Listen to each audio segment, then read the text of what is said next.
Hello, I'm Evan Kohn. Thank you to EC for the invitation to join this exciting lineup of speakers on some fascinating customer experience topics. Today, I'd like to share my views on hyper-personalization. So many of you are likely familiar with the concept of personalization. And in my observations, there are a few key ingredients that will determine which brands will be able to use the customer experience strategy as a competitive advantage and to ultimately expand market share. So excited to share some of my insights with you on this topic today. So I think it's safe to say there have been mixed results with personalization in the customer experience world.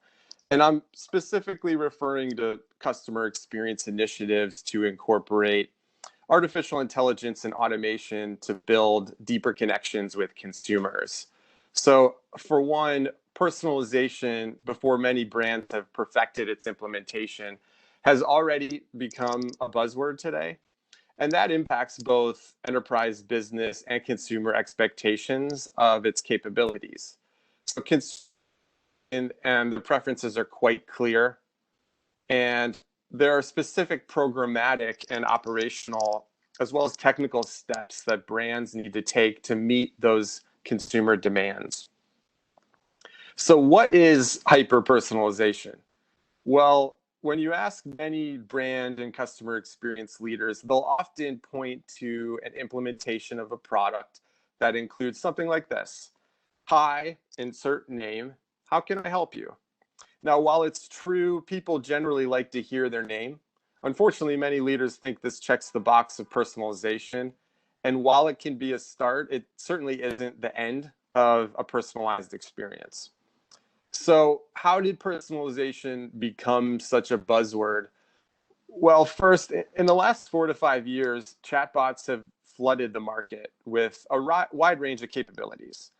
And this opened a new medium to build one-to-one connections with consumers at scale.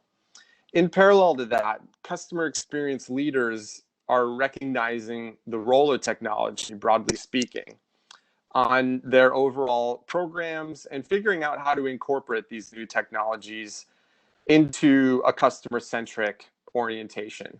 So a main impetus for this race to showcase innovation is the truth that if implemented well, which is an important caveat, AI and automation can help leaders achieve dramatic cost savings that impact the bottom line. And the challenge is to measure that not only in hard costs, but also the revenue opportunities from increased CSAT or net promoter scores. So what's the formula for hyper-personalization? Well, there may not be a magic one, but here's where brands need to start. So first, API integrations. To connect backends to front-end user experiences, this is a matter of getting it done and keeping systems speaking to one another. This is a prerequisite and no longer a differentiator. Next, natural language understanding. So good NLU comes from effective sourcing of data and effective understanding of user utterances, as well as a good understanding of copywriting requirements. And there's variation of quality here, so you want to do this part really well. But the big differentiator comes from the design of hyper-personalized experiences that embed a multitude of UX features within an experience so that it becomes multidimensional and really sparks wow moments. So first, API integrations as an ingredient. Stakeholders should focus on 3 elements here. When possible, authenticating the user so you can leverage their data to deliver a high context engagement. Additionally, this data should be pulled securely. For example, a policyholder's claim information or a mobile wireless consumer's data plan usage to proactively identify that consumer's needs. Now, this puzzle works when the technical landscape is architected with a systems thinking mindset and in a customer-centric fashion so that new back-end systems are incorporated into an enterprise landscape, with customer impact really being the driving factor rather than an afterthought.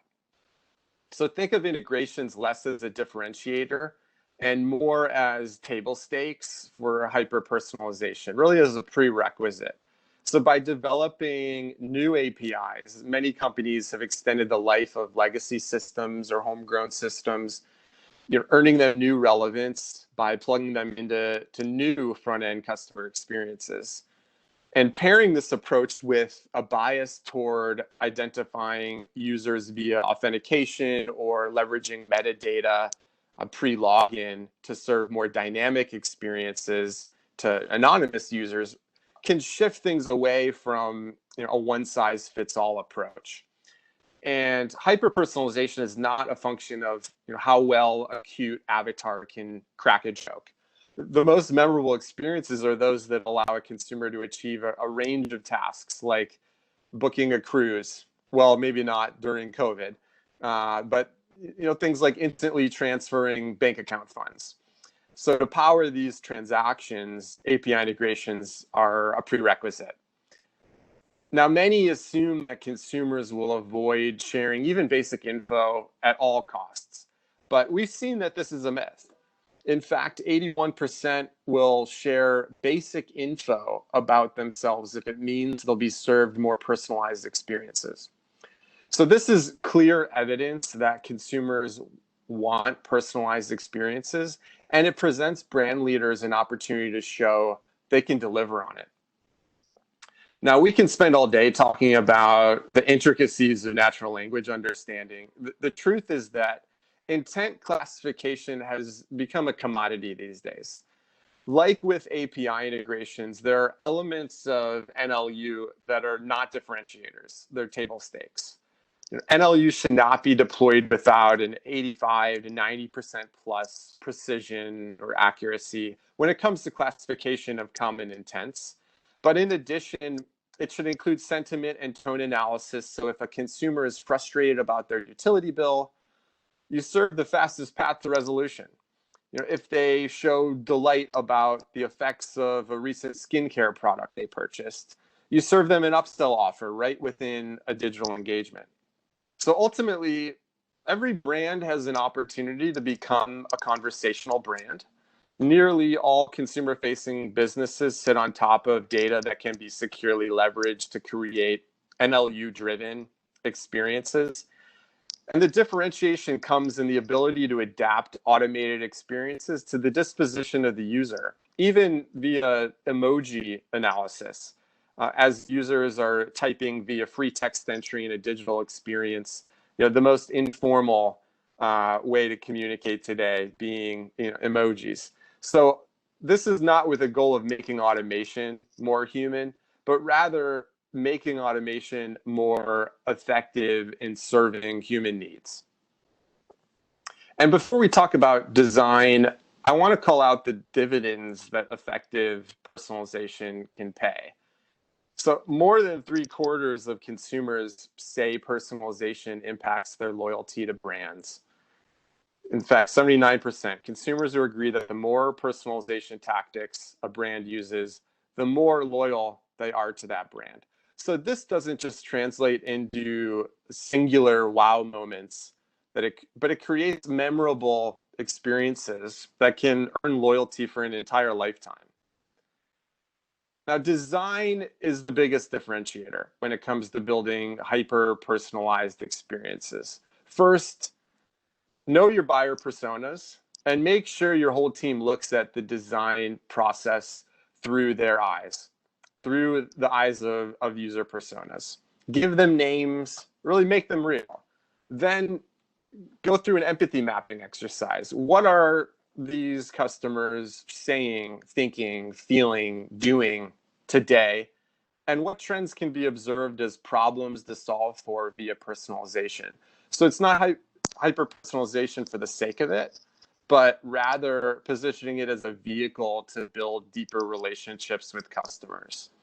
And I'd also say be clear on scope, be clear on who is being served, and what are the scope of topics, what will make this experience memorable, like, for example, redeeming rewards points in under 60 seconds, or let's say getting a proactive notice of an online content outage before you need to call a contact center to complain.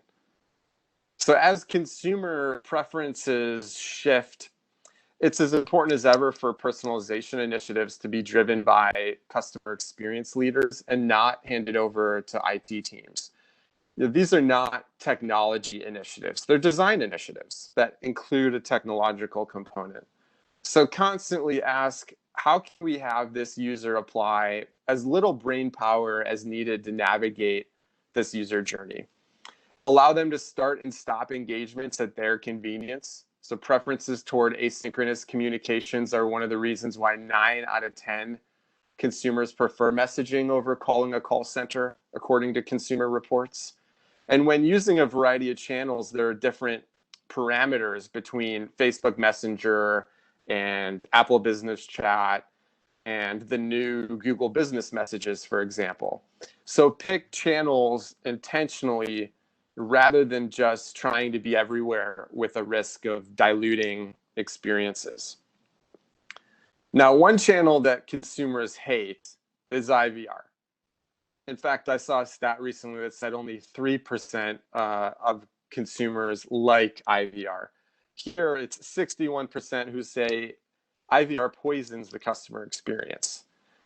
Now, why is this the case? Because it's the complete opposite of hyper-personalization.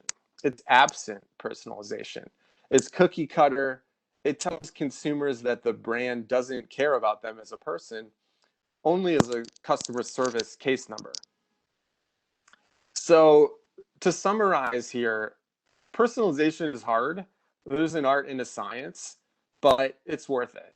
It will define which brands dominate their markets in the many years ahead because it's evidence of who can crack the code on customer experience. And there's really a canyon emerging between brands that get it and brands that don't. The brands that deliver on this notion will create a new allure. They'll draw in new investor interest and gain the attention of top talent from a recruitment standpoint. It can have an immense impact on brand equity. So a last point I want to make is how hyper-personalization can help brands build trust. So Mark Benioff, Salesforce CEO, said, in the world of these new connected products, trust has to be the highest value. Now, trust is an incredibly powerful currency for brands, and hyper-personalization creates the credibility, the reliability, and the intimacy, all key factors for brands building trust. So you can look at hyper-personalization also as a mechanism to achieve more trustworthiness for your company. And there are brands today that we can all look to as examples of those who are effectively delivering on hyper-personalization. Now, none of these are perfect, but brands that are being bold and going big on personalization include Starbucks, which has a mobile app that tailors to consumers' buying preferences. Duolingo fosters digital conversations in a language learning environment. Peloton sends personalized messages after each fitness workout. Lemonade, which recently IPO'd in the US, so a new insurance company, has conversationalized the entire insurance process from binding quotes to handling claims. And Procter & Gamble brands have even created Bluetooth toothbrushes and diapers, Bluetooth diapers to personalize products. Pretty incredible. So on that note of Bluetooth diapers, I'll leave you there. Thank you again to DEC for the opportunity to be a part of this virtual event. I'd be happy to connect with anyone interested in hyper-personalization or how to embed AI and automation into customer experience initiatives. You can connect with me on Twitter or LinkedIn. I'll be on the lookout for your correspondence. And until then, enjoy the remainder of the event. But I'm happy to answer any questions you might have.